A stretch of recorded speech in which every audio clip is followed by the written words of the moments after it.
Ahora sí. Perfecto. Muchas gracias. Empecemos. Ya, ¿qué tal? ¿Cómo están todos? Hola, Aquí hola, estamos empezando la mesa 4, el conversatorio número 4 de la iniciativa de valoración y protección de salares y humedales andinos. Aquí tenemos, bueno, dos grandes expositores que nos van a acompañar en el día de hoy. Estamos con Luciano Pérez, presidente de CODEF y también integrante de la Red Plurinacional de Humedales, y también María Jesús Martínez, de la Coordinadora de la Defensa de los Territorios por los Glaciares. Bienvenidos ambos. Les cuento un poco, esta iniciativa se enmarca en un proceso participativo de distintas cuencas y la idea es ir levantando como información y valorando los territorios donde ocurren las nacientes de agua, los humedales y los salares andinos. Y este proceso involucra, bueno, una serie de conversatorios, de mesas de trabajo, que son estas, como la del día de hoy, y también involucra talleres participativos focalizados en las cuencas, que los vamos desarrollando desde la cuenca del Loa, San Pedro, Huasco, Aconcagua, Maipo y Los Queñes en el Maule. Así que la idea es un trabajo por territorio e ir levantando la información. Pero el día de hoy vamos a enfocarnos en el tema, aprender un poco más de dos leyes que han avanzado, han tenido un proceso muy interesante que vale la pena conocer, que es la ley de glaciares, el proceso que ha tenido esa experiencia, y la ley de humedales urbanos. Este proceso de la iniciativa de valoración y protección va encaminado en también poder generar una ley de protección de humedales y salares andinos. Entonces, la información y toda la experiencia que nos pueden entregar ustedes es súper valiosa para este proceso. Así que bienvenidos nuevamente. Vamos a partir quizás vamos a partir contigo, Luciano. Si quieres, te puedes presentar y después vamos con la presentación. Ok, muchas gracias, Tomás. Bueno, soy integrante de la ONG desde 1989. Entré como voluntario, el 91 me hice socio y de ahí en adelante he mantenido una vinculación cada vez más estrecha hasta estar estos últimos años ocupando distintos cargos directivos dentro de CODEF. Eh, Soy de Talcahuano, así que comprenderás que con la edad que tengo, en mi niñez viví precisamente todo lo que fue haber vivido en la zona más contaminada de Sudamérica y por supuesto de Chile, que es Talcahuano, que estaba rodeada de pesquera, industrias pesadas, y cuyos problemas básicamente no se solucionaron, sino que migraron, se fueron a Coronel, qué sé yo, y bueno, y también las leyes ambientales cambiaron. Entonces bueno, así es como entré al mundo ambiental y así es como he podido colaborar desde el tema social, desde el tema de los monitoreos, siempre el tema de denuncias, siempre al principio como activista y después muy metido en el tema de la educación ambiental. Así que les voy a compartir brevemente una presentación en donde hago un paralelo de varias herramientas, entre otras la de humedales urbanos, pero también hago un pequeño guiño de otras que tienen que ver más quizás con la factibilidad o el escenario jurídico que genera en potenciales más andinos, que ya no son territorialmente sectores urbanos. Entonces, para no pegarme en una herramienta que en realidad no es aplicable en todo el territorio, sino que lo urbano es urbano, y eso de acuerdo al plan regulador comunal y tiene un territorio específico, característica y una definición estricta. Pero todo el resto del territorio que no aplica esa ley, también es bueno hacer un baño, una pasadita por otras cosas que hay que mirar. Así Sí, que voy a súper compartir pantalla. súper interesante. Perfecto. Vamos con la presentación. La anfitrión inhabilitó la función de... Ahora, Ahora sí. creo que tiene que... Sí, ya, ahí vamos.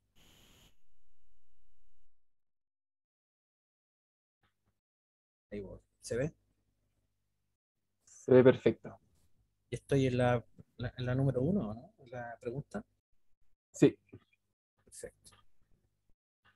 Bueno, eh,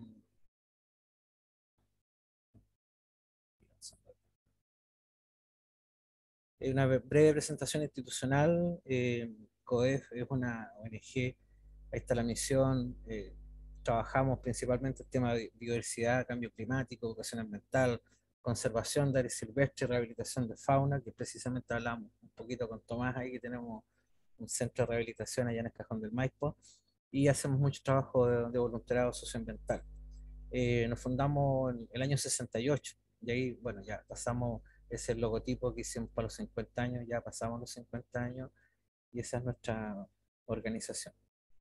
En el caso de lo relacionado con Alto Andino, el año 85, ahí tengo una foto muy antigua, muy bonita, de antiguos socios y directores que trabajaron muy fuerte todo lo que fue la protección del lago Chungará. Eh, entonces, uno dice, bueno, ¿cuál es, la trayectoria? Nosotros de alguna forma nos desplegamos en distintos lados porque la ONG es nacional, pero tenemos distintas representaciones, amigos o alianzas en distintos puntos del país. No en todos lados tenemos oficinas o filiales.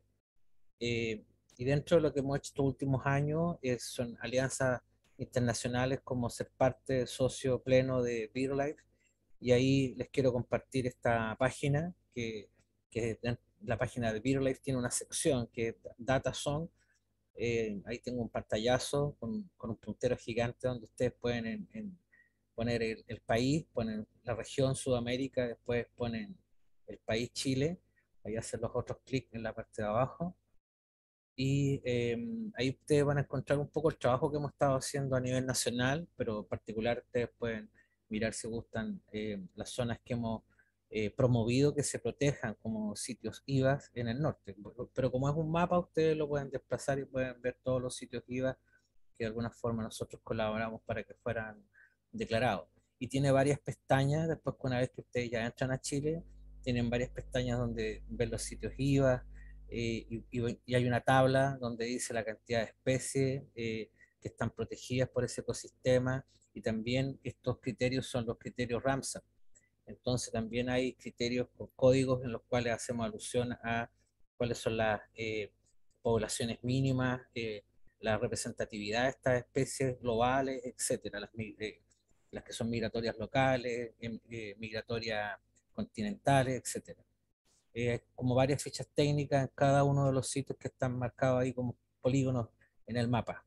Entonces yo los invito a que después con calma puedan revisar esta página y ver un poco este trabajo histórico que hemos hecho, que es justamente darle una categoría internacional a distintos sitios, usando a las aves como estos conectores, como estas especies banderas, para entender de que las migraciones de la fauna de alguna forma comunican los territorios con escalas mayores. No hay que olvidarse la escala humana y entender que la fauna se desplaza dentro de grandes zonas e inclusive de un hemisferio a otro. Entonces al final uno va como agarrando esta cosa de la visión global, planetaria, y se da cuenta que es mucho más valioso proteger algunos ecosistemas.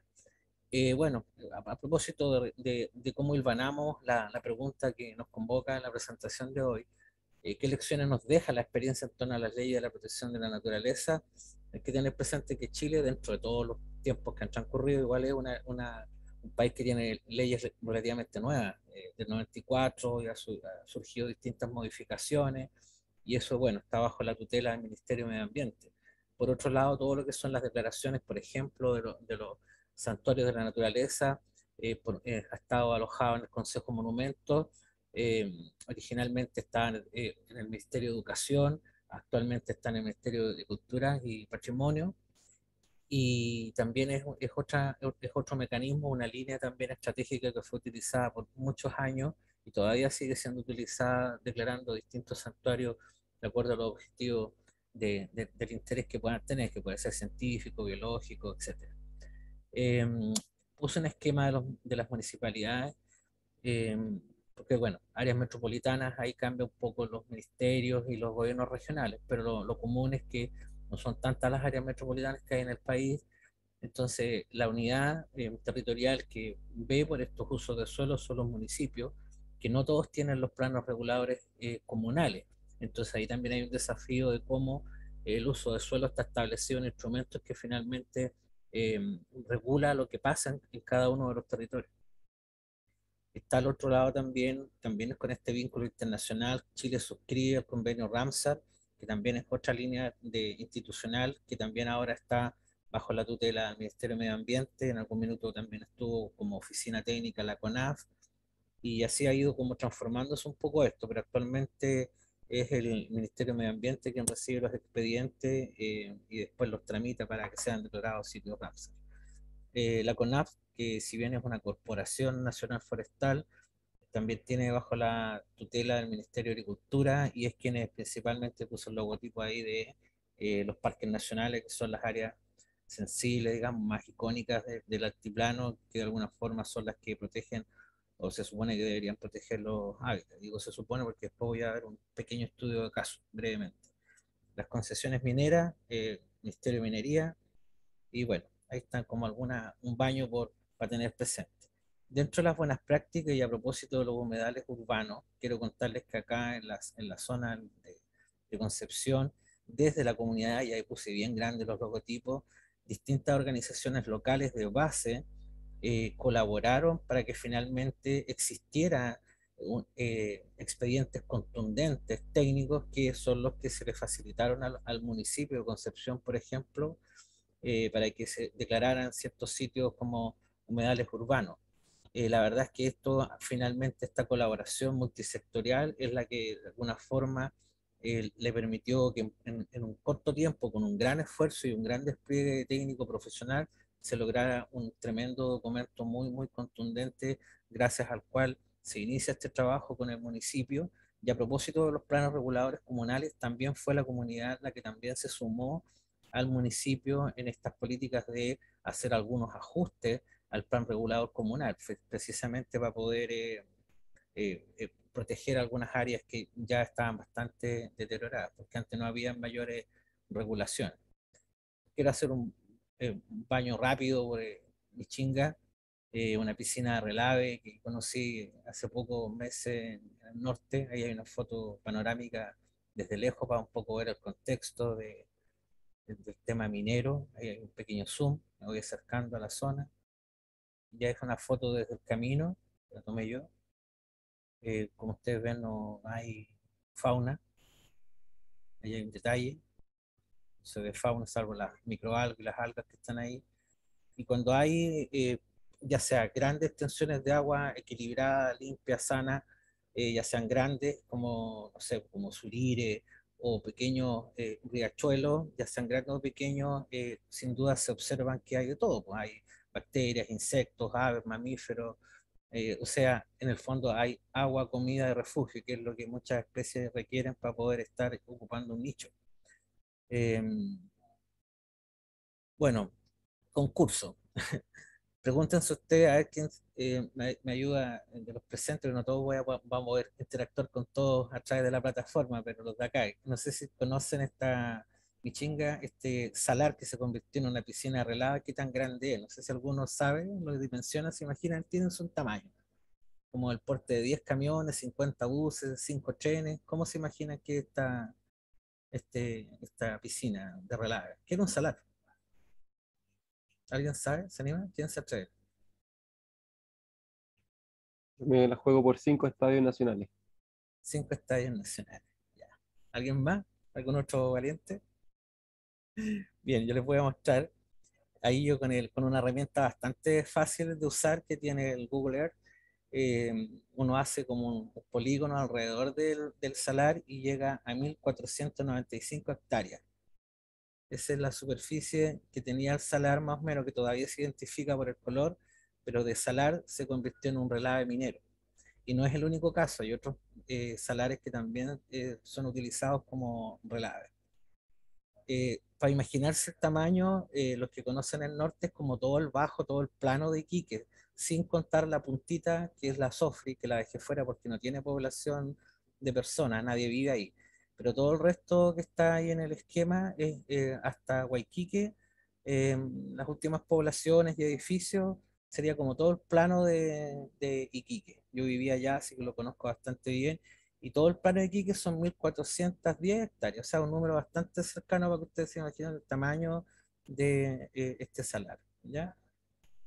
Los efectos, bueno, es evidente. Ustedes se pueden imaginar la destrucción de los hábitats, muerte, desplazamiento de la especie, que hay un tema que siempre hablo yo, el último aliento.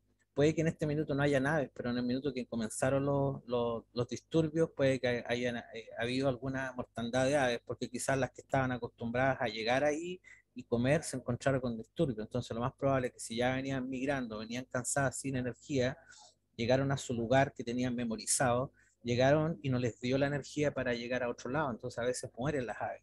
Bueno, sin duda también está todo el tema de la pérdida de los oficios, el tema cultural, la fragmentación de los corredores biológicos, la pérdida del paisaje, la migración que se produce por el tema laboral, este chantaje social de que te damos trabajo, la gente le cambia la economía.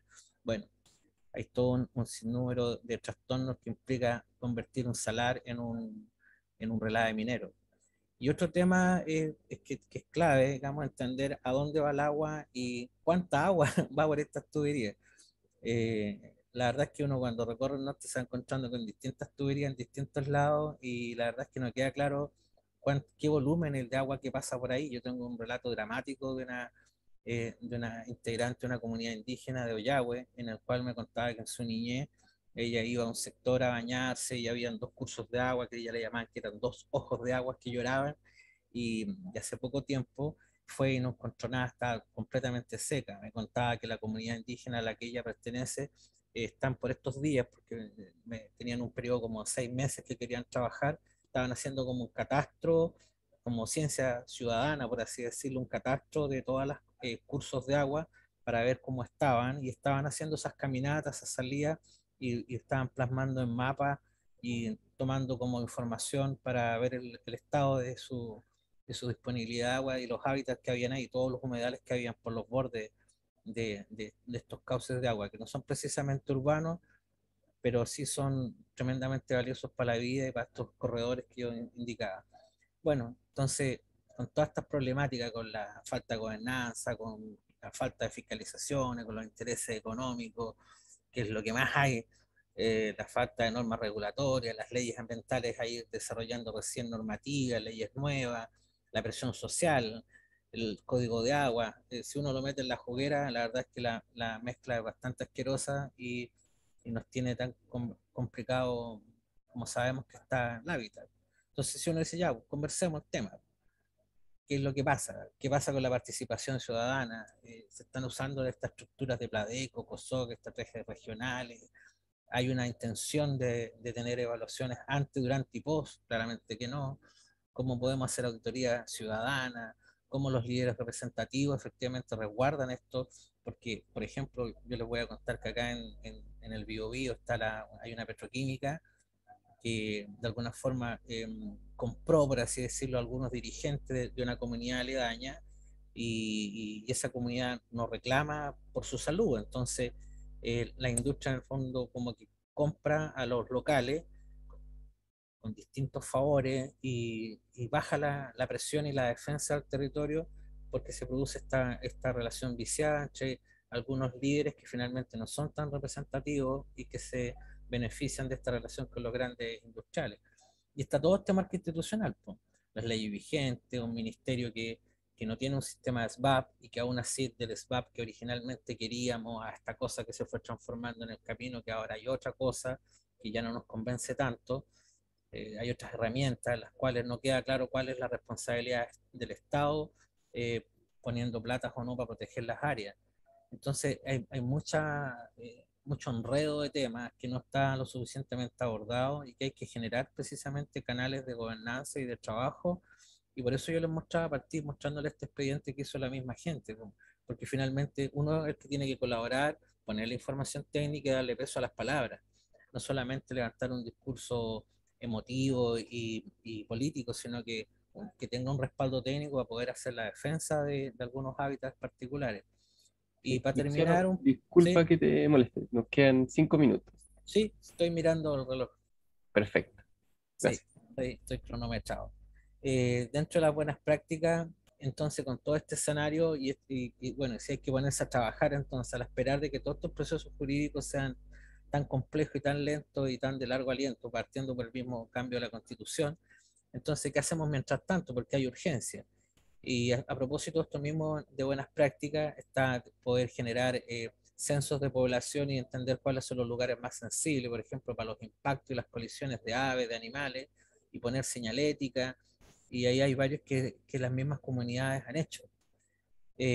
Lo otro que también yo veo como buena práctica es el tema de la observación, comprar binoculares, que no te vean los animales. Hay códigos de ética para los observadores de aves que de alguna forma también hay que difundirlo para que las distintas empresas que se dedican a este tema y los aficionados a la fotografía y a la observación también se metan en esta onda de tener una ética de observación y una conducta.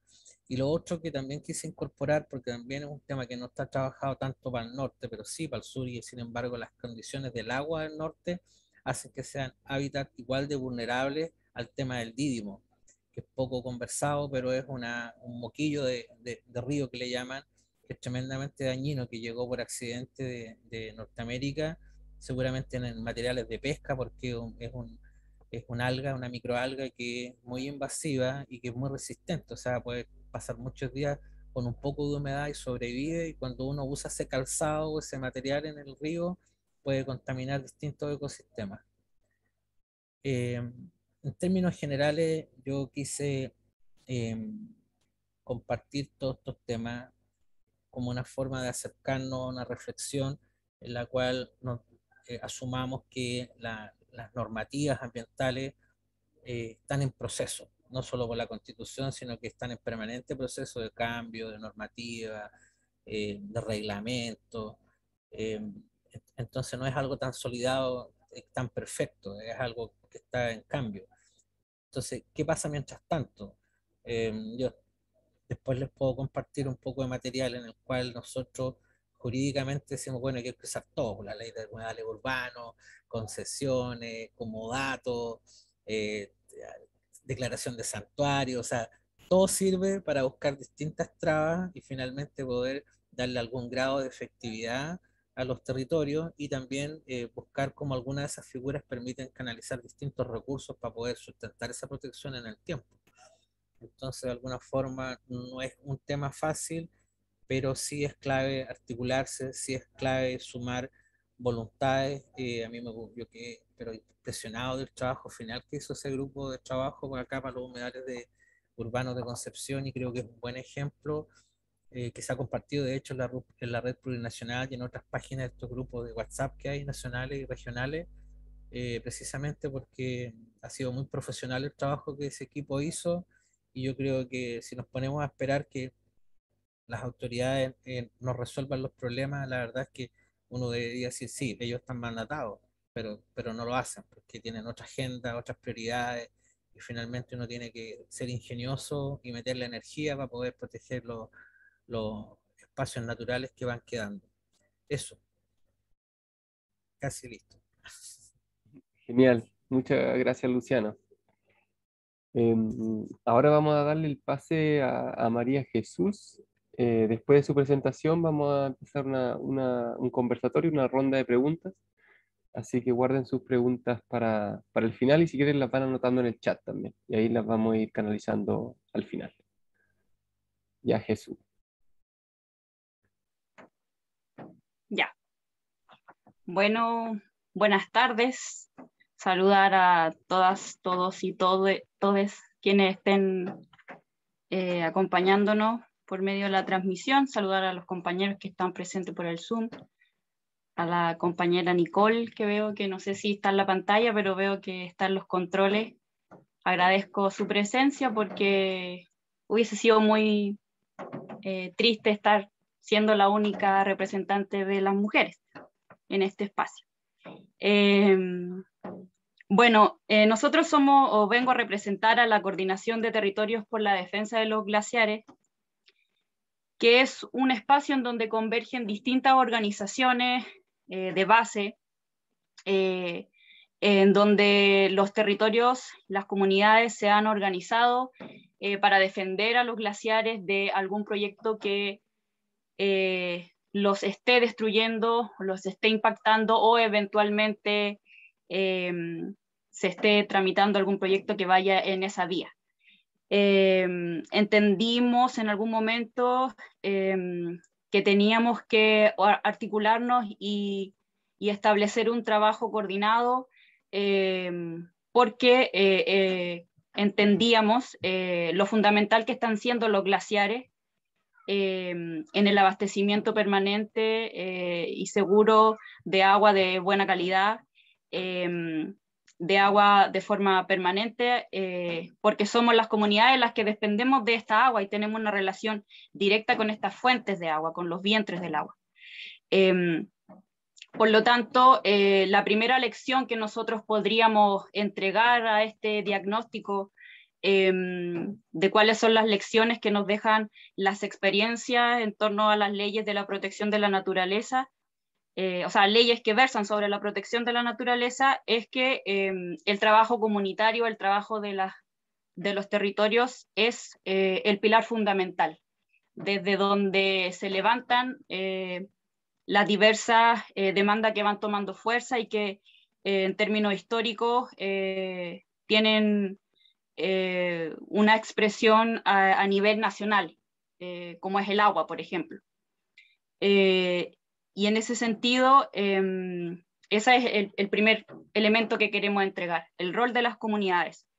Porque en relación a los glaciares, que como ustedes sabrán, somos un país que está en una situación de absoluto privilegio, porque somos el país que concentra la mayor cantidad de glaciares de América del Sur, mucho más que Argentina, que es el país que tiene una ley de protección de glaciares. Hemos visto que la respuesta del Estado a esta demanda del mundo socioambiental que nace en las comunidades, que nace con el proyecto, con el conflicto que se da en la comuna del Alto del Carmen por el proyecto Pascualama, la respuesta que ha tenido el Estado a través de los distintos gobiernos ha sido más bien reactiva, con distintos, entregando distintos elementos como el inventario, la estrategia nacional de glaciares y la política de glaciares, pero que no han ido al problema de fondo que han planteado las comunidades, que es que ya no puede haber más intervención en el área en donde existen los glaciares.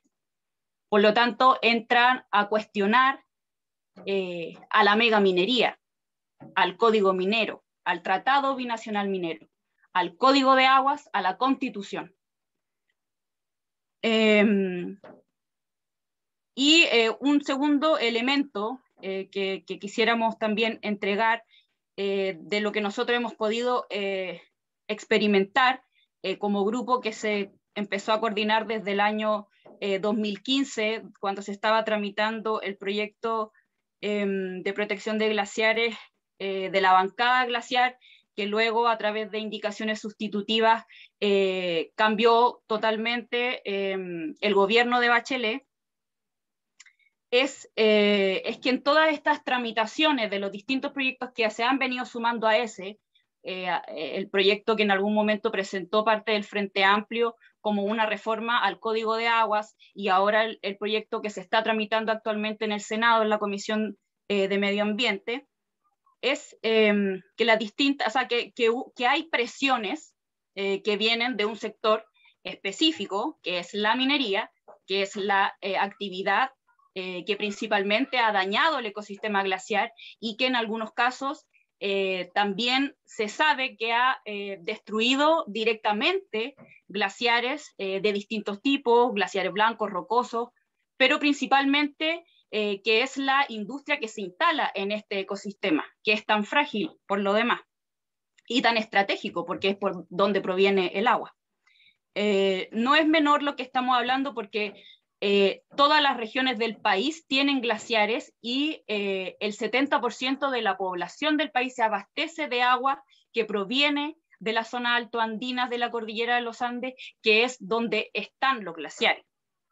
Y bueno, como les decía, estas presiones que provienen principalmente de este sector industrial del extractivismo que es la minería, terminan luego permeando lo que se ha presentado a través de los distintos gobiernos con las distintas indicaciones sustitutivas, porque vemos que finalmente terminan siendo proyectos de ley que van a responder las principales aprehensiones de este sector. Eso a través de un despliegue de un lobby en el Parlamento permanente, asistiendo lobistas de la minería continuamente, digamos, a todas las comisiones en donde se tramitan estos proyectos, a través de los medios hegemónicos como el Mercurio. Hace unos meses atrás se pudo ver nuevamente ese despliegue, y por otro lado, a través de el actuar de los parlamentarios, porque entendemos que responden también a los mismos intereses en ciertos casos.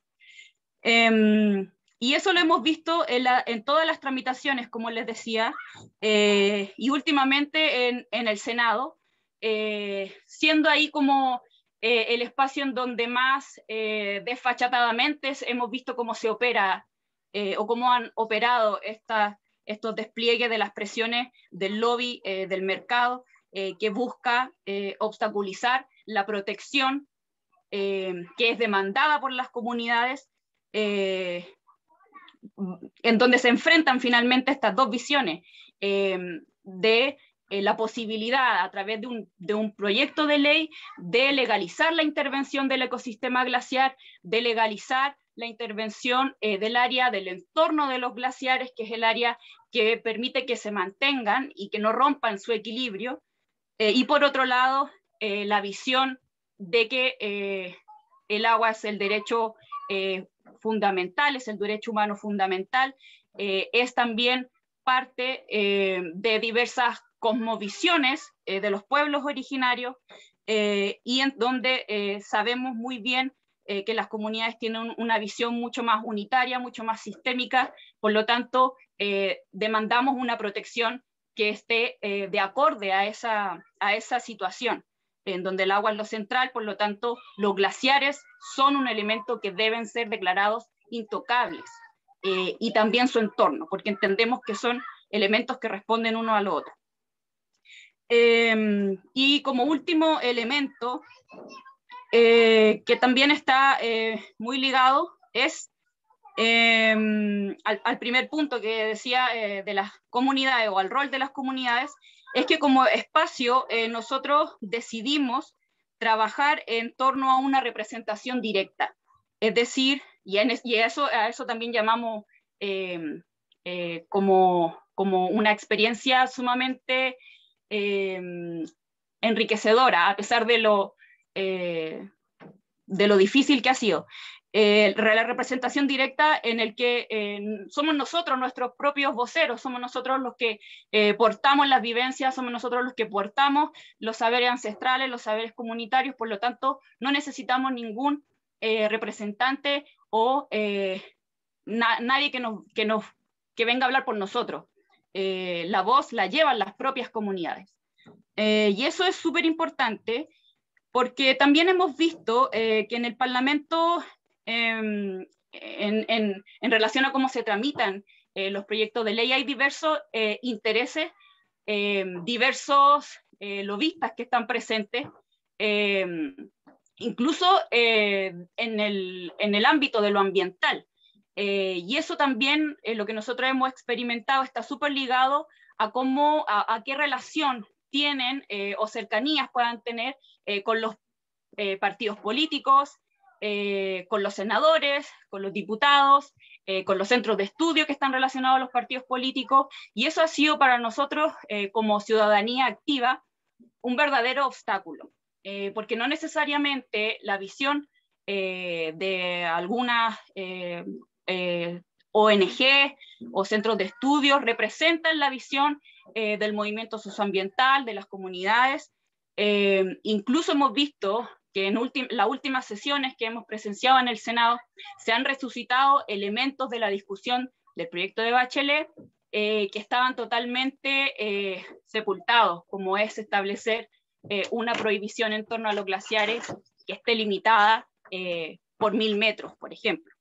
Nosotros somos súper críticos al actual proyecto de ley que se está tramitando en el Senado, porque, entre otras cosas, entendemos que no está tendiendo a la protección total y efectiva de todos los glaciares, está proponiendo la intervención del área periglaciar o del entorno glaciar, del permafrost, que incluso son elementos que el Instituto Nacional de Derechos Humanos ha determinado que son fundamentales porque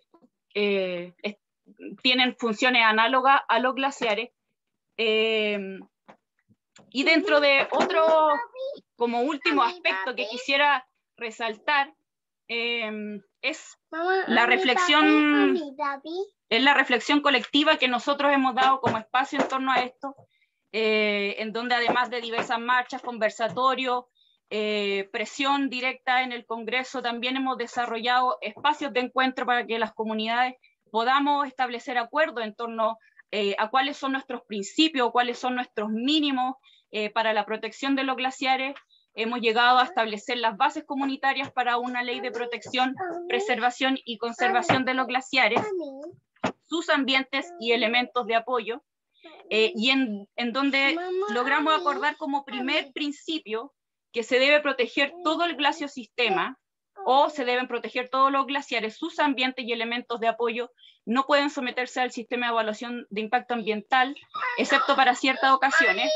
Y con eso queremos hacer el enlace con lo que el observatorio está trabajando en el sentido de los salares, de los humedales, de las vegas altoandinas, porque entendemos que la protección de los glaciares también está ligado a estos elementos que son transicionales en el espacio de la montaña, en las zonas más altas, y que también son sistemas de apoyo que están totalmente en conexión, porque es por donde fluye el agua finalmente hacia los sectores más bajos de los valles. Por lo tanto, creemos que la protección debe ser amplia, debe ser total y debe totalmente propender a dejar fuera de la intervención las áreas que son tan fundamentales hoy en el abastecimiento de agua como son los glaciares. Un solo ejemplo, la constitución o la composición del río Aconcagua casi en un 70% está compuesta por área que viene del sistema glacial, y no solamente estamos hablando de los glaciares blancos, sino de los glaciares rocosos, de la Nevisa y de diversos elementos que lo componen. Por lo tanto, es un elemento fundamental hoy hablar de glaciares si queremos hablar de agua, si queremos hablar de derechos de la naturaleza en la nueva constitución.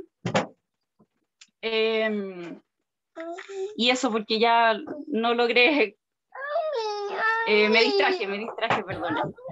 Está bien. Me demandan, perdonen. Se entiende perfecto, no te preocupes, pero bacán. Quedó súper claro ahí todo lo que han podido levantar y han podido hacer. Y nada, qué buena, qué bacana esa voz de las comunidades que siempre es clave la descentralización en procesos así. Vamos a pasar al proceso de conversar, de hacer las primeras preguntas. Yo tenía una pregunta para partir a Luciano, que va en entender un poco más de este proceso que se fue dando con la ley de humedales urbanos. Cómo se fue dando esa coordinación de la red plurinacional, cómo se fueron organizando, cuál fue el proceso que los llevó a llegar a una ley de protección de humedales urbanos. Gracias, Tomás.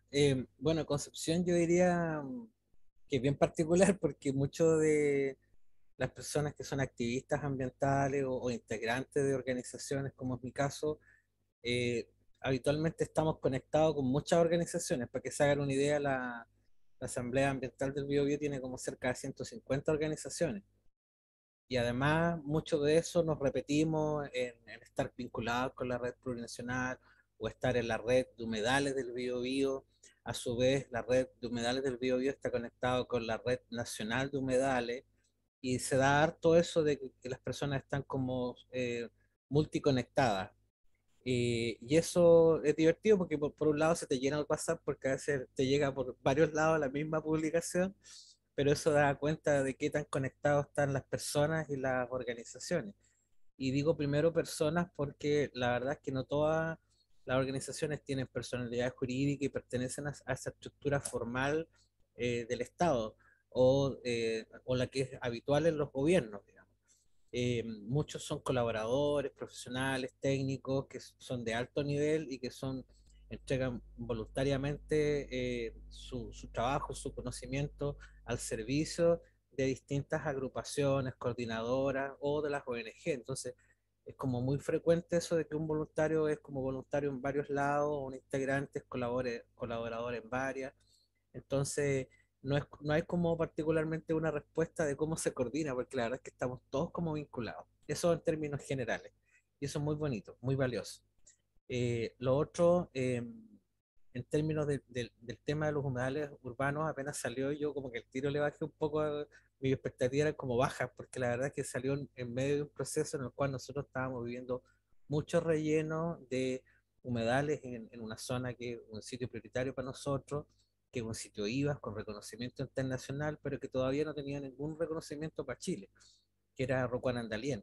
Entonces, por un lado me pillaron en un minuto súper como nefasto de ver cómo pasaban camiones y camiones hasta que ya se les acababa la luz, y por otro lado salía esta ley que al principio no quedaba claro cómo se iba a articular, cuando finalmente nos dimos cuenta que la mejor forma de articular era trabajando, colaborando como en hacer los expedientes y en el fondo entregarles la pega hecha para que dijera ya, aquí está, es contundente y démosle.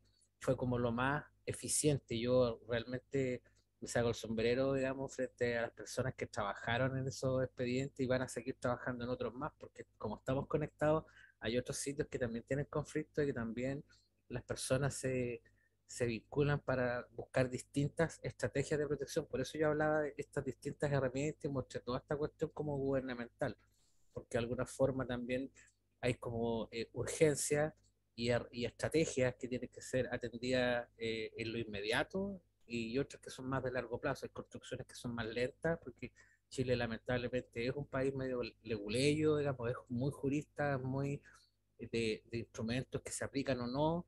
Entonces al final tienen como que jugar por un lado con eso y por otro lado jugar con la presión social. Entonces son como distintos frentes que se tienen que articular para que finalmente las cuestiones avancen. El humedal urbano es uno más entre otras luchas que se están dando acá en la zona y que estamos conectados entre todos. Así que eso es un poco más o menos la dinámica. Perfecto, muchas gracias. Antes de pasar a las preguntas, que están muy buenas las preguntas del chat, le quería quizás dar un ratito a la Jesús para que pueda quizás cerrar la última idea en que estaba, si es que quiere, o no, lo que tú me digas, Jesús. Igual te tengo una pregunta ahí, si es que quieres que te haga la pregunta al tiro o terminas con lo que estabas hablando, como tú Con la de prefieras. los planos reguladores, eso que estaban No, no, escribiendo. a María Jesús, que si quiere terminar, como redondear la idea que estaba terminando recién, para hacerle una pregunta y después pasamos a las preguntas del chat. No, démosle con la pregunta mejor. Ya, yo tenía una preguntita ahí que me interesa mucho, el ecosistema que se conforma el glaciar. Está el permafrost, están las lagunas glaciares, está los humedales, las vegas, y hay como todo un ecosistema que se sustenta muchas veces de glaciares que en muchos casos incluso no se ven. Porque el sistema del agua es súper complejo, es súper dinámico. De hecho está el agua subterránea. ¿Cómo hacer algo tan complejo de traducir la naturaleza a una ley? ¿Qué sugerirías tú para poder como traspasar o traducir esa complejidad a un proceso de legislación? ¿Abarcarías territorios más grandes o irías especializado a ciertos ecosistemas, como fue lo de humedales urbanos? ¿Cómo se te ocurre que puede ser estratégicamente un camino a seguir? Mira, eso siempre es complejo, porque es lo que nosotros, el meollo al menos de la discusión en torno a la protección de los glaciares no es si legalizamos que se destruyan los glaciares o no, los distintos tipos, sino es cuánto dejamos que se pueda intervenir en relación al entorno y cómo tú defines el entorno. Y eso es algo súper complejo, porque hay distintas visiones. Evidentemente, la que plantean el Consejo Minero o los representantes de la industria, los científicos que trabajan para la industria, siempre lo tratan de ver como algo acotado y primeramente más bien, siempre bajo el argumento de que Chile no necesita una ley específica de glaciares, porque ya están protegidos a través de lo que establece la ley de medio ambiente, pero eso ya sabemos que a través de lo que dice en el artículo 10 se pueden aceptar proyectos que vayan en el área cercana a glaciares, y hoy hay entre proyectos hidroeléctricos y concesiones mineras 33 proyectos con resoluciones de calificación ambiental que están aprobadas por la institucionalidad ambiental, que están emplazadas en áreas de glaciares, en áreas cercanas al ecosistema glaciar o en él propiamente tal. Y además, el otro argumento de la minería es que a través del sistema de parques nacionales o el sistema de áreas protegidas, los glaciares están protegidos porque mayoritariamente todos los glaciares están en esta área, lo que no es cierto por un lado, y por el otro también la ley de medio ambiente establece un mecanismo que eventualmente permite que proyectos sean presentados y sean tramitados a través del sistema de evaluación de impacto ambiental en áreas protegidas. Tú lo sabes muy bien, Tomás, porque tenemos el proyecto Alto Maipo, que tuvo permiso para realizar un túnel, el túnel de Alto Maipo, de 70 kilómetros de extensión, donde en sus primeros 14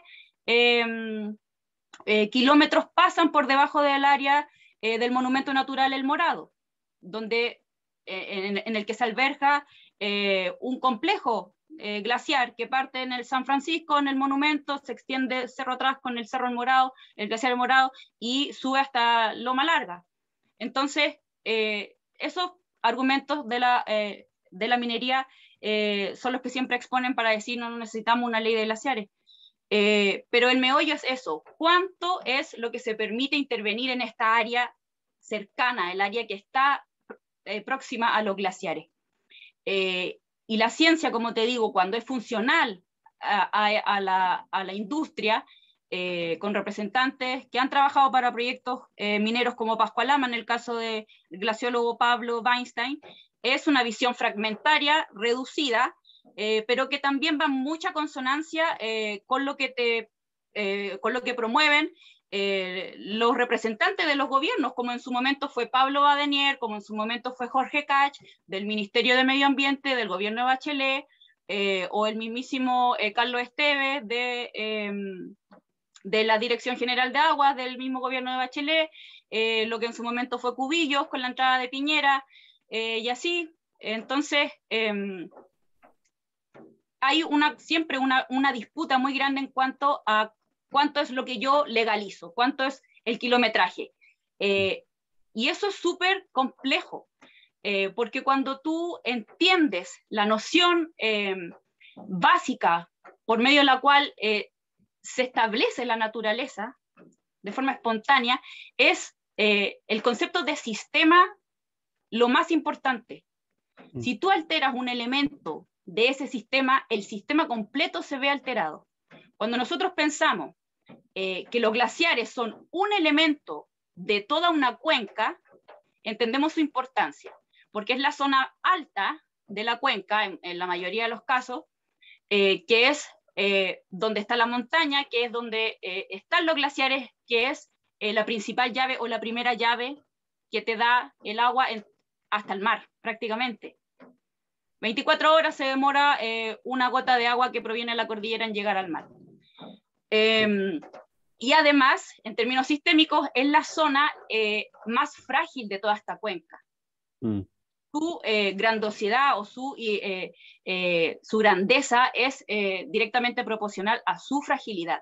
Son áreas que ante cualquier intervención, por muy pequeña, se ven afectados. Por eso la minería es totalmente contraproducente para este espacio, porque la emisión de polvo, porque la emisión de tronaduras, que también son elementos que comparte la construcción de centrales hidroeléctricas en la alta montaña, como en el caso de Alto Maipo, pero como también en el caso de la hidroeléctrica San Andrés, en la sexta región, generan un montón de actividades que son nefastas para los glaciares, para su ecosistema, porque interviene, porque genera que se deposite polvo en su superficie, que hace que absorba más radiación solar, lo que hace que pierda su volumen, se derrita más rápido, las tronaduras permanentemente y un largo etcétera, que están incluso descritas esas actividades en la Estrategia Nacional de Glaciares.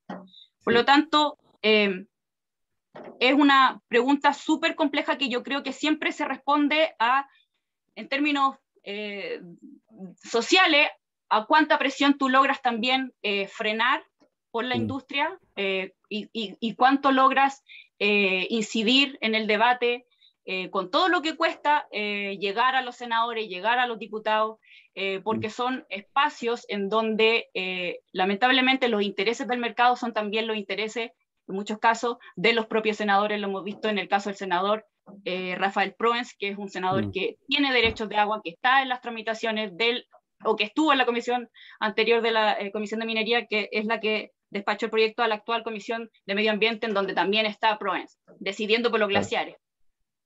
Perfecto. Conflicto de interés. Sí, gracias Jesús. Vamos a pasar a dos preguntas unidas que hace el profesor Alejandro León, al que saludo afectuosamente. Una pregunta, bueno, son dos preguntas para Luciano que las vamos a hacer juntas y dice así, están en el chat. ¿Qué tanto han sido compradas las comunidades por las mineras? Y si esto ha evitado una acción más legítima en pos de la conservación por parte de las comunidades. Y se suma a la siguiente también de Alejandro. En tu experiencia, ¿qué tan permeables son los planes reguladores o qué tanto pueden alterarse como resultado de las presiones de actores interesados? Súper buenas las preguntas, muchas gracias. Mira, como nosotros, tal como te indicaba delante, nosotros tenemos distintos amigos, aliados en distintos lados del país, entonces nos llegan como distintos relatos. Yo les contaba que en Ollagüe había tenido la oportunidad de compartir con esta persona que pertenece a una agrupación indígena local que justamente ahora están en esta etapa de catastro, pero te estoy hablando que ellos están ahora, estamos en el 2021 y es un grupo nuevo, digamos, local, que está haciendo este catastro, pero ¿qué pasó de aquí para atrás? Está claro que las distintas agrupaciones, por omisión o por intereses, porque se produce, yo usé esa palabra, se produce mucho esto que es como un chantaje social de te doy trabajo versus no me reclames mucho en contra de quien te está dando el trabajo. Y que es súper parecida a la situación que se da donde yo nací, que es Talcahuano con la industria pesquera. Sacar las pesqueras, modificar, pedirle nuevas normativas, tenía mucho que ver con esa simpatía que era como esta complicidad de parte de la gente que trabajaba en las industrias. Y las mineras es como la misma fórmula, los sueldos, como el sueldo de Chile, es las mineras, ¿no? O sea, es cosa de ver qué pasó durante la pandemia y está declarada como estratégica y no dejó de producir, no dejó de trabajar, todas las facilidades logísticas para que los trabajadores siguieran siempre avanzando en todas sus faenas mineras y el resto de la economía en el país toda trabada por la pandemia. Entonces ahí tú tienes como hay un privilegio claramente de parte de las políticas del Estado y también se genera esta relación tanto con las comunidades, con personas, pero no necesariamente con las organizaciones. Sin duda hay casos puntuales en los cuales yo tengo antecedentes de algunas agrupaciones que ante denuncias, algunos bajan las denuncias después de que se negocian, eso pasa siempre. Y también pasó, por ejemplo, con lo que yo les contaba, este otro tema industrial acá en la comuna de Hualpén. Entonces, eso es propio de la condición humana que tiene que ver de cómo el Estado, digamos, no genera políticas de apoyo social. Entonces, los distintos gobiernos que van pasando van jugando con estas normativas y van descuidando las necesidades de las comunidades y finalmente las comunidades quedan débiles y en busca de generación de recursos para su familia y se ven en este tipo de encrucijadas y por eso son como algunos dirigentes son sobornables, pero no porque tengan quizás un alma, un corazón malo, sino que ellos de alguna forma son seducidos por las necesidades que no están cubiertas por otro lado, por otras alternativas laborales, por un sistema mucho más diseñado en favor de las necesidades básicas de las comunidades. Entonces, yo creo que ahí hay un abuso, digamos, de la economía, que aprovechándose de esa vulnerabilidad de estas personas, de estos dirigentes, lo van como dando vuelta. Y voy a llevar el mismo paralelo, y quizás mi comentario va a ser polémico, pero a nivel científico pasa lo mismo. Yo tengo muchos amigos y conocidos científicos que se andan peleando literalmente los fondos, que los CONICET, que un concurso no sé qué, que una beca no sé cuánto. O sea, hay muchos científicos que también, después de haber estudiado y haberse sacrificado para tener doctorados, magísteres, después no tienen cómo seguir avanzando en generar ciencia, en generar contenido y poder vivir de eso. Entonces, finalmente, muchos también entran en una desesperación de buscar pega en la industria y le dicen, bueno, demuéstrame esto, y ese es el encargo que le hacen. Entonces, también les pasa eso, que finalmente, como no tienen como estas personas otros ingresos y tienen que comer, hasta ahí se les empieza a derrumbar alguna urgencia en el discurso y tienen que empezar a trabajar para generar estudios y demostrar lo que los industriales quieren que uno se refiera a eso y omita otras cosas. El tema de los glaciólogos es un tema dramático, porque en el fondo también, y pasó con los primeros científicos que empezaron a echar abajo todo lo que era el movimiento del calentamiento global. Es un súper buen ejemplo, porque había muchos científicos que fueron pagados desde el sector de las petroleras, desde el sector automotriz norteamericano, y eran todas corrientes de plata que pasaban por varias manos hasta llegar a los científicos para demostrar que el calentamiento global era falso. Y bueno, y esa es un poco la reflexión que tengo yo creo que tiene que ver con la condición humana, tiene que ver con las necesidades que al no estar cubiertas por otro lado, la gente finalmente, algunos acceden, otros somos pobres pero honrados, pero no, uno no puede hacer mayores juicios morales porque uno no está en la situación de cada persona que finalmente se doblega a los principios y empieza como a trabajarle para lo que le encargan, ¿ya?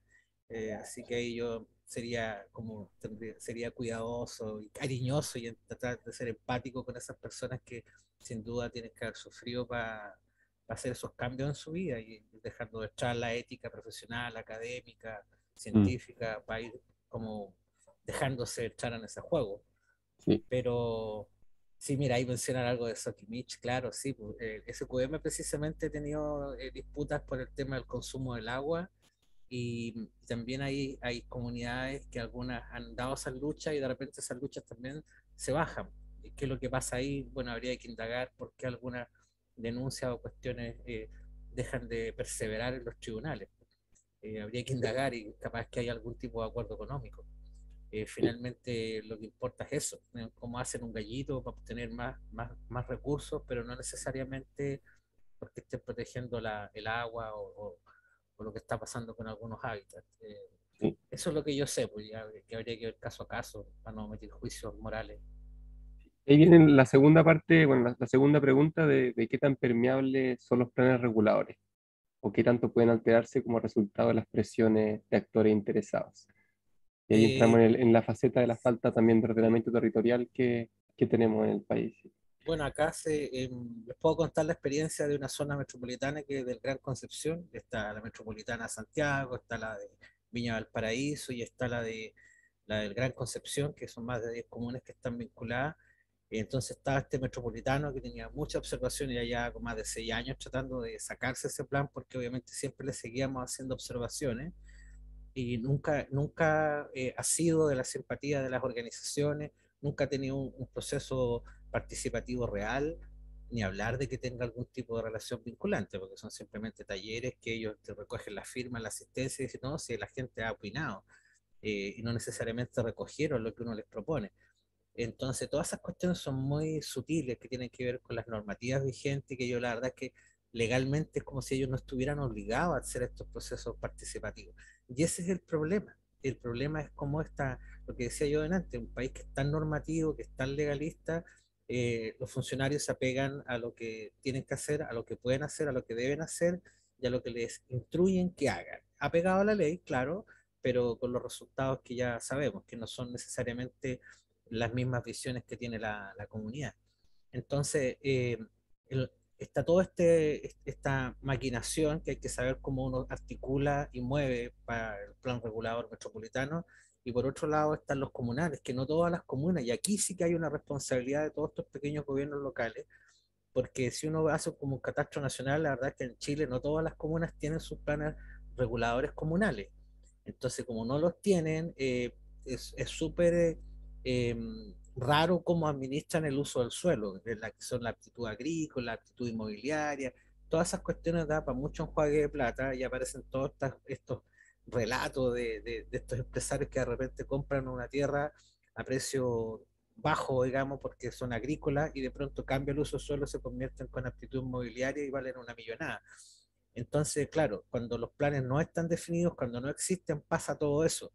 Y cuando la comunidad no está organizada para estar encima, para hacerle modificaciones a los planes reguladores, pasa lo que los lobistas van articulando. Sin duda, el rubro inmobiliario acá en Concepción es muy fuerte.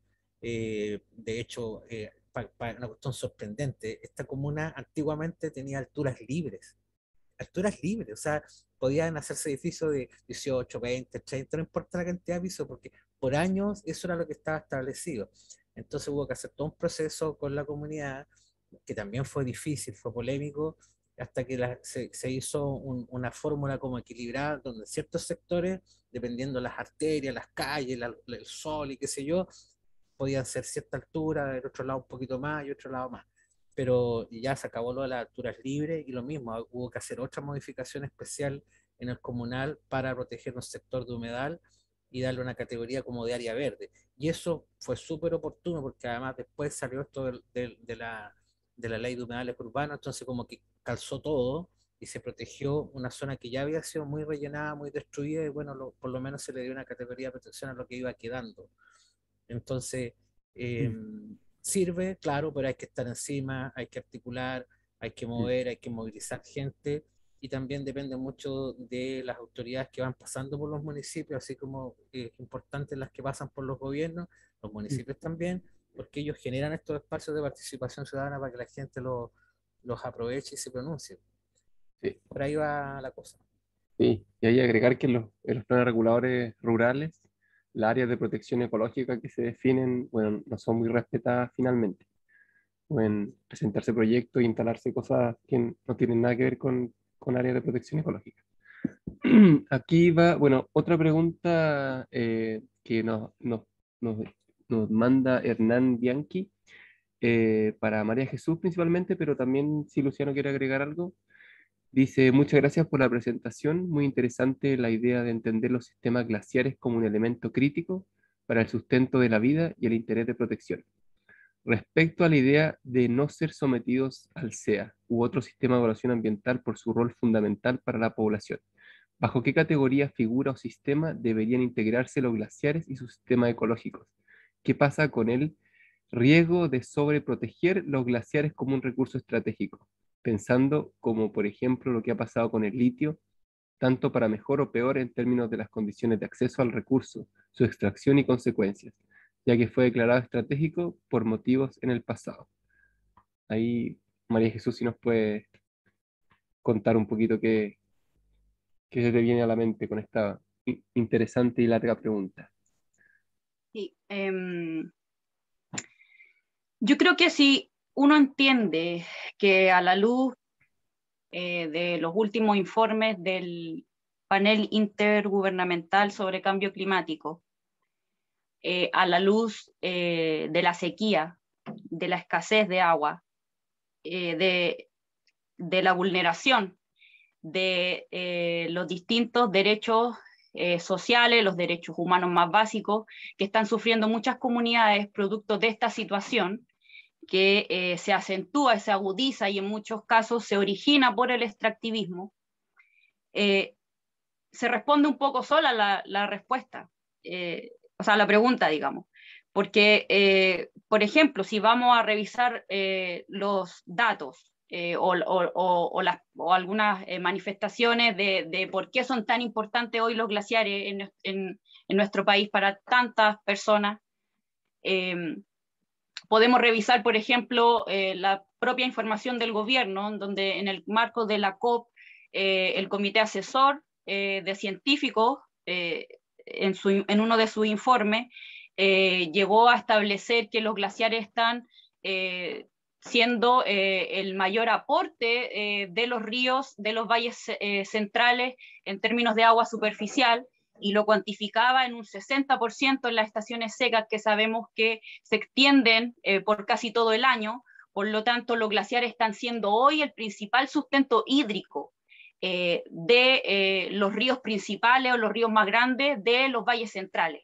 Como les decía, en el río Aconcagua, el agua que proviene de la zona del sistema glaciar, que incluso abastece a la zona urbana de Valparaíso, en su composición mayoritariamente proviene de esta área, de la área en donde se albergan los glaciares, del sistema glaciar, o de lo que Ferrando llama el glaciosistema.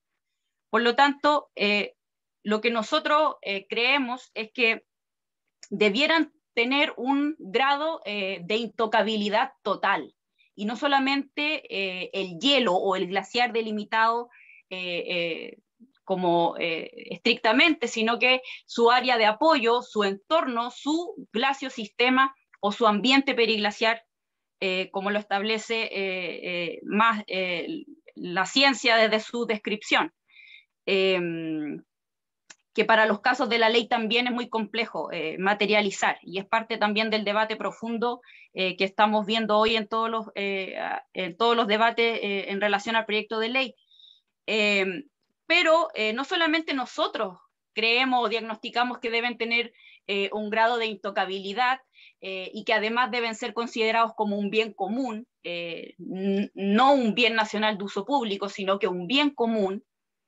También lo establece así la Corte Suprema en uno de sus informes en el marco de la tramitación del proyecto de ley de protección glaciar de Michelle Bachelet, o como nosotros le llamábamos, de desprotección glaciar, porque la Corte Suprema establece claramente que los glaciares no pueden estar sujetos al sistema de evaluación de impacto ambiental, su entorno tampoco puede estar sometido a este sistema, y que deben ser considerados como un bien nacional, no un bien nacional de uso público, pero un bien nacional en el marco de la discusión de los bienes comunes, o de un bien común, inapropiable, pero aún así sabiendo que nos pertenece a todos, pero donde el Estado no puede llegar e intervenir, como sucede con los bienes nacionales de uso público, que también incluso muchos tienen carácter de naturales. Entonces, como les decía, nosotros creemos que deben tener un grado de intocabilidad, deben ser declarados como bien común, pero además hemos dado también otro paso, también por el contexto en el que nos encontramos, y que también venimos trabajando desde hace ya varios años, de que deben tener un reconocimiento en la Constitución y en la nueva Constitución. Es por eso que nosotros hemos también estado ahí presentes, generando algún tipo de intervenciones, de comunicaciones referido a ese debate también, porque entendemos que el agua en su conjunto, en su forma ecosistémica, sustento de la biodiversidad, de la salud ambiental, de la salud comunitaria humana también, por lo tanto, debe tener un grado central de protección en esta nueva discusión de la nueva Constitución, en donde el ciclo esté protegido. Y el ciclo lo abordamos desde su nacimiento en los vientres del agua, que son los glaciares, hasta su desembocadura en el mar, porque entendemos que el agua fluyendo tiene aportes que son inconmensurables, su función ecosistémica es irreemplazable por ningún tipo de elemento, por lo tanto creemos que también hacia allá tiene que estar el debate en el marco de la nueva Constitución, el establecimiento y el reconocimiento de los derechos de la naturaleza en este nuevo paradigma que se debiese estar abriendo lejos del extractivismo. Ahora, yo solamente quisiera puntualizar que me parece un poco, no sé, llamativo el establecer que que la sobreprotección de los glaciares pudiese llegar a ser un problema.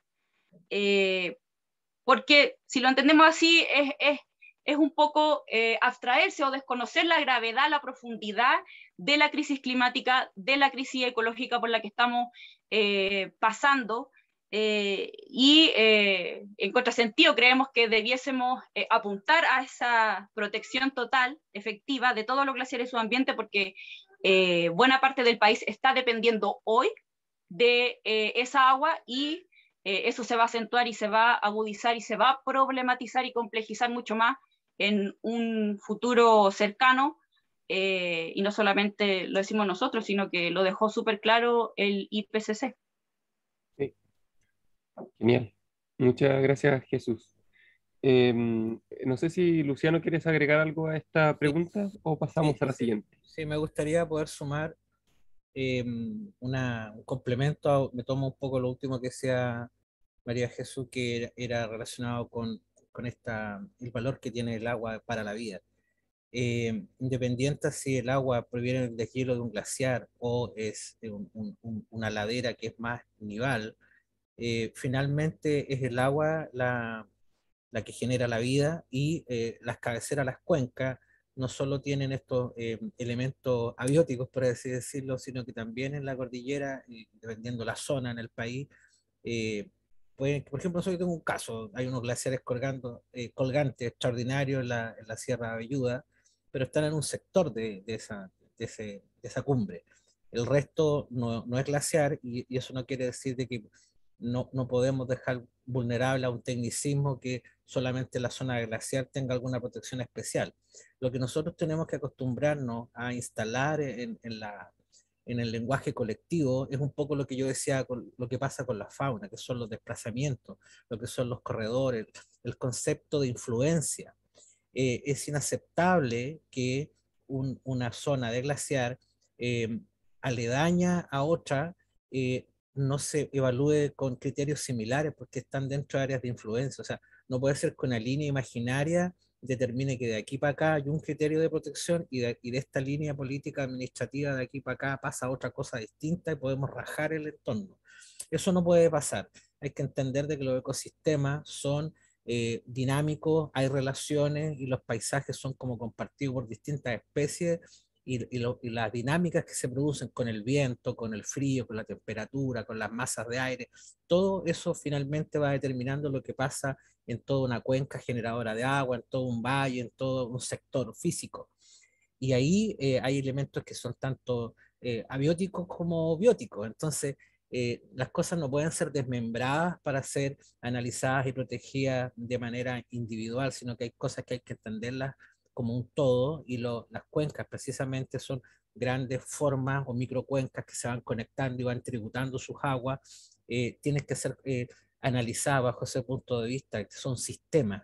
De hecho, los humedales que nosotros acá estamos trabajando atraviesa 3 comunas, y nosotros fuimos instalando ese concepto de que es un solo sistema de humedal que cambia de nombre, que cambia de comuna, que está muy fragmentado, pero es una sola cosa que hay que proteger con el mismo rigor de las leyes de protección, con el mismo análisis científico para proteger las especies que ahí hay, etcétera.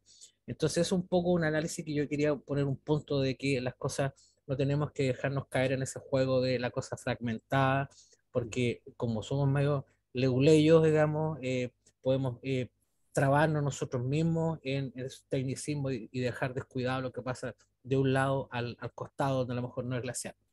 Eso como un primer elemento. Y lo segundo, entender que estas cuencas generadoras de agua y de vida son finalmente las que determinan un montón de protecciones, que finalmente son las que permiten que no un ecosistema, sino que pueden ser muchos, porque estamos hablando un poco lo que yo les hablaba de la fauna, de las aves, de las migraciones. A veces son cientos de kilómetros de la cordillera a mar.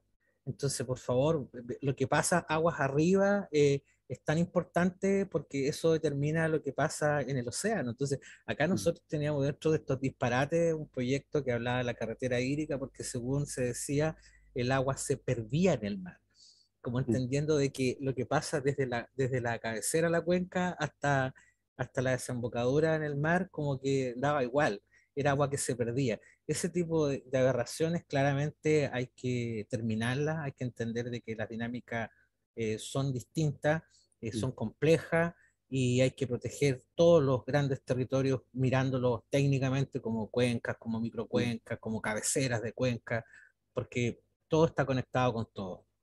Sí, totalmente de acuerdo. Ahí, bueno, nos sale una pregunta desde el Facebook de Roma Diomedi Fuentes, en esa misma línea, que también me hace sentido con lo que decía María Jesús, de los siglos protegidos, de proteger los siglos. Esta pregunta va, dice, ¿piensan que los derechos de la naturaleza serían una herramienta política regulatoria útil? Te doy la palabra, María Jesús. Sí, yo creo que sí. Yo creo que en torno a eso se ha dado un debate bien largo, o al menos desde el movimiento socioambiental se viene masticando esta noción a raíz de las experiencias que también han compartido compañeros de otros países, como en Bolivia, como en Ecuador, en donde se ha proyectado un poco el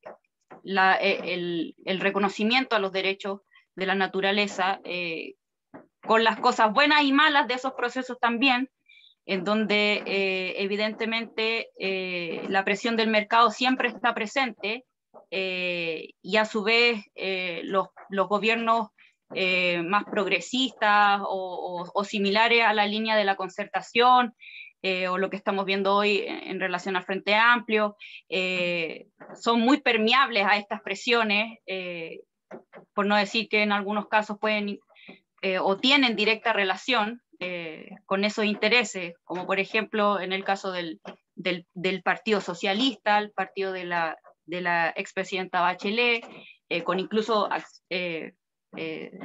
propietaria de acciones incluso de sectores del extractivismo como Asgener, dueña de Alto Maipo. Por lo tanto, hay harto que decir, o hay un diagnóstico bien claro sobre qué cosas resultaron, qué cosas no.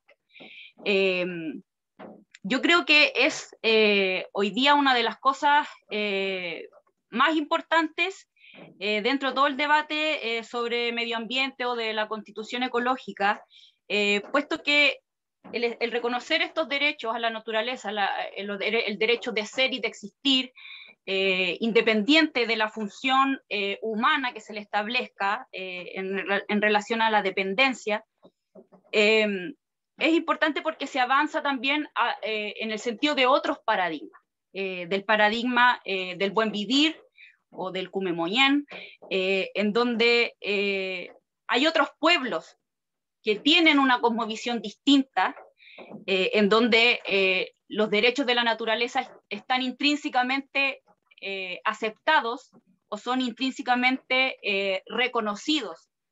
En el caso, por ejemplo, de la espiritualidad que se le da a la naturaleza, personificado eso, no puede estar mejor personificado eso, por ejemplo, en la presencia de la Machi Francisca Linconao en la discusión de la Constitución. Ella como autoridad de un pueblo, pueblo nación mapuche, que además tiene el privilegio o cumple el rol de establecer una conexión entre esos mundos de la espiritualidad de la naturaleza y la espiritualidad humana.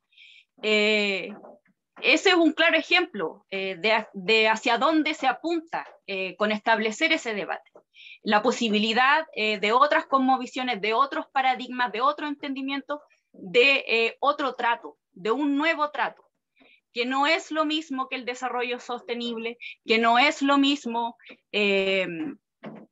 que el capitalismo verde, que se aleja incluso de todos esos paradigmas, que plantea el decrecimiento, que plantea que la naturaleza no puede estar fragmentada, que deben estar respetados sus ciclos, que deben estar respetadas sus posibilidades de vida.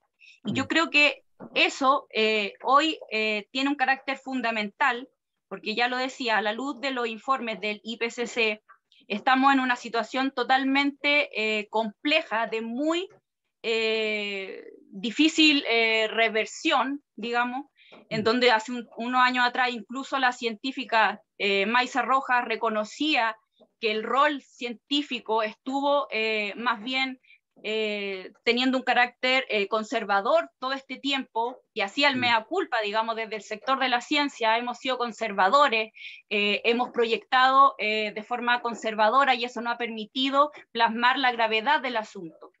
Estamos en momentos definitorios, estamos en momentos que nos ponen en una situación totalmente fuera de todo contexto, fuera de todo tiempo, que nunca antes habíamos estado, en donde debemos plantearnos el cómo seguir.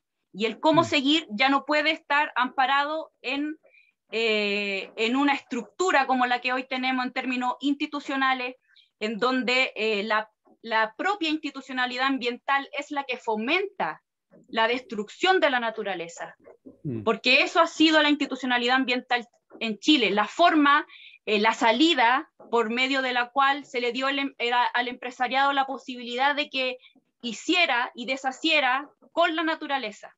De eso estamos hablando. Por lo tanto, nosotros nos planteamos que existen debates que tienen que darse no solamente en el marco de la Constitución, sino que eso debe permear toda la institucionalidad.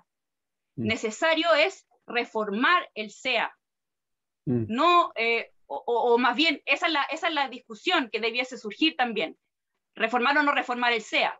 Es como reformar o no reformar la institución de los carabineros. Eliminemos el SEA. Eliminemos Carabineros de Chile.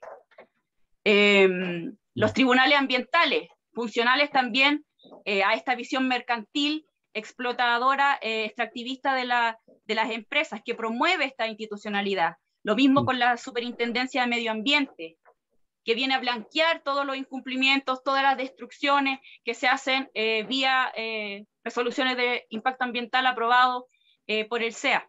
Lo mismo con el Ministerio de Medio Ambiente, y etcétera. Eso es lo que yo podría aportar en relación a eso. Habían algunas cosas que me quedaron dando vuelta de algunas intervenciones de Luciano, pero yo creo que mejor sigamos nomás, porque... Sí. Igual al final vamos a dar un pequeño momento de palabras de cierre, así que ahí los puede dejar para el final. Y te doy la palabra, Luciano, también para esta pregunta sobre el tema de los derechos de la naturaleza. Si es que sería una buena herramienta política regulatoria o una útil, finalmente. Tal como mencionaba adelante, nosotros a lo largo de los años hemos descubierto que todas las herramientas hay que buscarles el lado, todas pueden ser útiles en la medida que somos capaces de generar estos expedientes como el que generó este grupo de trabajo acá, y de alguna forma todos tienen su lado, como se echa la ley, echa la trampa. Bueno, como ya uno ya analiza y sabe cuáles son los mecanismos, las deficiencias, entonces hay que ver cómo esto no, atendiendo que hay urgencias ambientales que hay que tratar de abordar en lo inmediato con las leyes que están en este minuto.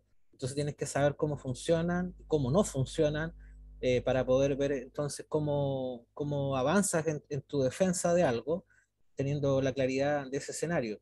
Porque está claro de que si los instrumentos jurídicos fueran los ideales, quizás no tendríamos el nivel de deterioro que tienen algunas zonas, territorios industriales a lo largo del país, que han tenido ataques por las mineras, ataques por el sector inmobiliario, los rellenos, ataques del tema industrial, los salmones, en fin.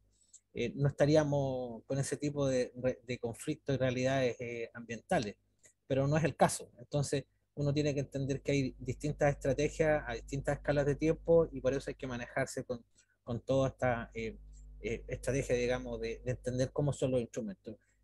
Cuando recién sale el SEA, yo me acuerdo que tuve una conversación con un abogado que me decía, mira, el SEA está hecho para aprobar proyectos.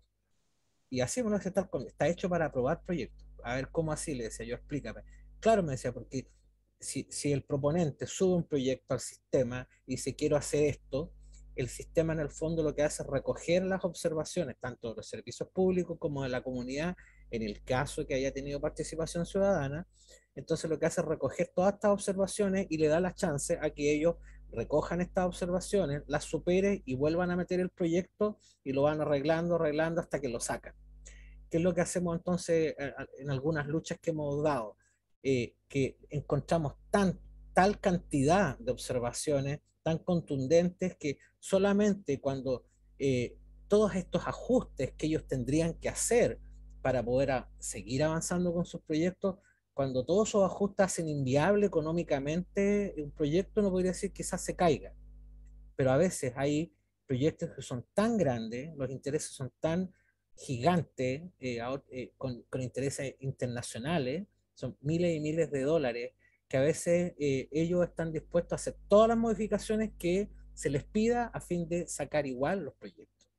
Y además después uno dice, bueno, ¿y qué es lo que hacen los consejeros regionales? Los consejeros regionales lo que hacen, ven estos expedientes, dicen ya cómo se pronunciaron todos los servicios públicos, ellos hacen un pronunciamiento político y finalmente apoyan los proyectos en base a lo que prácticamente todos los otros consultados recomendaron. Entonces, es una cuestión tan burda que al final uno dice claramente el sistema no sirve para proteger. Por mucho que lo busque el lado y haga a veces, le complique la existencia a algunos proponentes, hay una escala y magnitud económica de algunos proyectos que hacen prácticamente inviable que las comunidades logren echar abajo esos proyectos, al menos usando el sistema. Entonces, claramente requiere de transformaciones profundas, es un modelo muy cuestionado, hay que estar como atentos, hay proyectos que entran como declaraciones y si una cantidad determinada de organizaciones no está atento que ingresaron a esos proyectos y piden la participación ciudadana, no se enteran y pasan como si nada, pasan como por secretaría, por así decirlo, porque solo los más grandes, los que pasan por estudio, tienen este formato de participación ciudadana. Lo que también es muy cuestionado, porque lo que se está haciendo también estos últimos años son estas casas abiertas, en la cual prácticamente ellos, el proponente lo que lleva son sus láminas, donde te muestran todo lo bonito que es el proyecto, y la gente como que va y le cuentan la historia del proyecto. Yo no digo que le laven el cerebro, digamos, y que los hipnotice, pero claramente ellos muestran las virtudes de su proyecto en esta casa abierta con láminas espectaculares, y tampoco no es la forma de, de, de contar los alcances que tiene un proyecto. Finalmente, ¿qué es lo que hay que hacer? Lo que estaba diciendo yo delante, tener equipos de trabajo, muchos voluntarios, muchas capacidades técnicas y profesionales, revisar los expedientes, meterse al SEA, porque sí es cierto que son públicos, uno puede bajar las carpetas, las adendas, puede leer las observaciones, uno puede leer lo que respondieron los otros servicios públicos, pero hay que meterse a hacer una pega tremenda para poder encontrar cuáles son las cosas que efectivamente el proponente no está respondiendo apropiadamente. Están las deficiencias técnicas para seguir cuestionando el proyecto, pero es un desgaste eh, intelectual, técnico, profesional tremendo, y ese costo, esa dedicación es muy compleja, pero bueno, afortunadamente con toda esta sensibilidad ambiental que hay, yo diría que muchos profesionales que están colaborando se están poniendo al servicio del análisis de estos proyectos nefastos y están colaborando con sus capacidades y estudios, y nos ha permitido dar ciertas luchas y hacer ruido en proyectos que claramente son dañinos para la naturaleza, para las comunidades. Así que por ahí va la fórmula también. Perfecto. Sí. Y muy interesante cómo se complementan las dos visiones. Bueno, son visiones que es como qué visión tenemos a futuro, cómo cambiarlo y empezar todo de nuevo, de una forma mejor, que tengamos más herramientas y un ordenamiento que permita realmente salvaguardar el futuro y también en el presente con lo que tenemos que hacer. O sea, qué herramientas nos dan lo poco que tenemos de protección a la naturaleza. Súper interesante. Nada, les quería agradecer a ambos por, bueno, por todo lo que compartieron, por la experiencia, también a los que nos acompañaron hoy día en las preguntas, súper interesantes, los que estuvieron también en el Facebook. Y nada, ya estamos terminando, deberíamos terminar ahora a las 8:30, pero les quiero igual dar 1 minuto o 2 minutos a cada uno para que puedan decir las últimas palabras y despedirse, y ahí nos vamos ya a comer. ¿Quién parte? Parte, si quieres, María Jesús. Bueno, como retomando la idea central del conversatorio de qué lecciones nos deja la experiencia en torno a leyes de protección de la naturaleza, quisiera como cerrar con una cita de un compañero que ha estado también presente en el trabajo que hemos hecho en la coordinación, el Lucio Cuenca, a través del OLCA. En lo estricto, no hay leyes de protección de la naturaleza. Hay protección en tanto se resguarda el medio ambiente libre de contaminación para las personas. Pero además este derecho de vivir en un medio ambiente libre de contaminación está limitado por la propiedad privada. Yo creo que eso resume mucho todo lo que hemos hablado. Para nosotros esa también es una de las peleas importantes en relación a la desprivatización del bien común principal que tenemos del cual dependemos, que es el agua. Por eso entendemos también como algo sumamente importante la protección de su ciclo con el inicio o el origen en los glaciares. Solamente eso, dar las gracias por el espacio, por la consideración de nuestra coordinación, invitar a la gente que también se pueda informar sobre este tema, tomar acciones, articularse, defender los ecosistemas de montaña, los ecosistemas glaciares, porque son hoy el sustento hídrico principal para la mayoría de las personas del país. Lo invitamos también a revisar nuestras redes sociales, por si acaso, en Twitter, @glaciareslibres, en Instagram, Defendiendo Glaciares, y en Facebook, Glaciares Libres.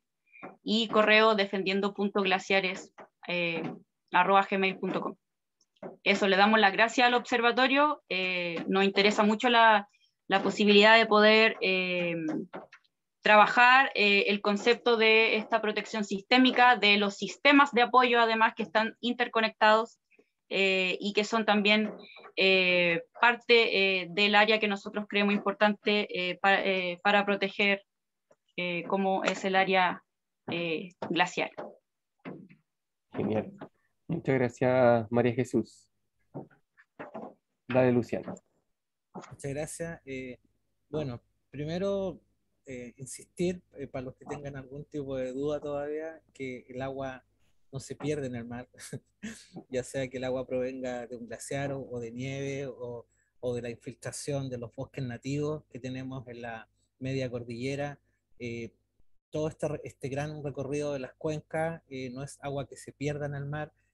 Lo que tenemos es un hermoso recorrido de vida en el que se van recogiendo nutrientes y finalmente eso aporta también a los ecosistemas marinos. Y esa visión global de las cabeceras de las cuencas, estos grandes recorridos, de cómo estas pequeñas cuencas y microcuencas van aportando agua, van tributando, como se dice, hasta llegar al mar, son pequeños microsistemas que de alguna forma son estos corredores biológicos, estos conceptos de conectividad que nosotros tanto defendemos, cuya escala territorial es mucho más grande que la mezquindad quizás que puede tener una comuna que tiene una política u otra comuna u otra región. Las conexiones tienen que ir más allá de una región o de estas líneas administrativas o políticas. Tienen que entenderse como un todo conectado, como sistemas vivos que no solamente pueden tener un lado productivo para las personas o la sobrevivencia de las personas, sino que también otros seres se nutren y viven gracias a esos sistemas. El Ganges en la India tiene estos derechos como si fuera un ser vivo, porque está conceptualizado mucho más por el lado espiritual. Pero yo no digo que es la solución, que nosotros lo miremos del mismo punto de vista, pero ¿y por qué no? O porque sí, no sé. Es una vuelta que hay que darle. Lo que sí, insisto, que todos los mecanismos para proteger finalmente la vida, proteger los cursos de agua, proteger los ecosistemas, son válidos. Hay que irlo buscando al lado de cómo vamos siendo estratégicos entonces para que todas estas herramientas finalmente nos permitan algún nivel de conservación efectiva.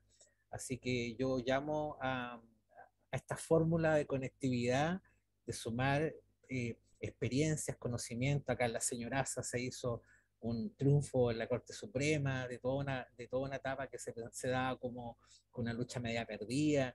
y siempre nos estamos sorprendiendo de algunos fallos que con mucho ingenio se va avanzando en la protección, y por ahí entonces hay que ir recogiendo estas experiencias, ir viendo cómo la fórmula de uno le puede servir de inspiración a otro. Este mismo expediente que yo les mostraba que se elaboró con forma participativa para proteger en el marco de la ley de los humedales urbanos, yo encuentro que es un trabajo extraordinario, y todo eso son con voluntades de personas que no tienen ningún tipo de interés ni lucro al respecto, están todos colaborando a las causas, y eso es lo más bonito que yo he observado durante todo este tiempo. Creo mucho en la voluntad de las personas, tengo mucha esperanza todavía en ese tipo de apoyo, de solidaridad entre las organizaciones. La tecnología nos ha servido mucho, si hay algo que podemos decir que nos sirvió la pandemia fue para perfeccionar estos sistemas telemáticos y potenciarnos en este tipo de vínculos tecnológicos y pasar barreras físicas. Estamos todos conectados a nivel nacional, y eso lo encuentro hermoso, porque podemos precisamente nutrirnos de, de estos conocimientos y estos saberes que de alguna forma nos van a permitir seguir en las luchas ambientales. Así que muchas gracias también por la invitación y la oportunidad de haber compartido con todas las personas el día de hoy. Muchas gracias, Luciano. Y también muchas gracias a María Jesús y a todos los que estuvieron con nosotros hoy día. Vamos a seguir aquí en la iniciativa, aprendiendo y avanzando, y con muchas ganas de empezar también los talleres participativos por Cuenca para ir levantando también más saberes desde los territorios descentralizados. Así que tengan muy buenas noches. Muchas gracias de nuevo a todos y nos vemos en la próxima. Chao, chao. Chao. Chao, chao. Chao. Gracias. Chao, Tomás. Buenas noches. Chao.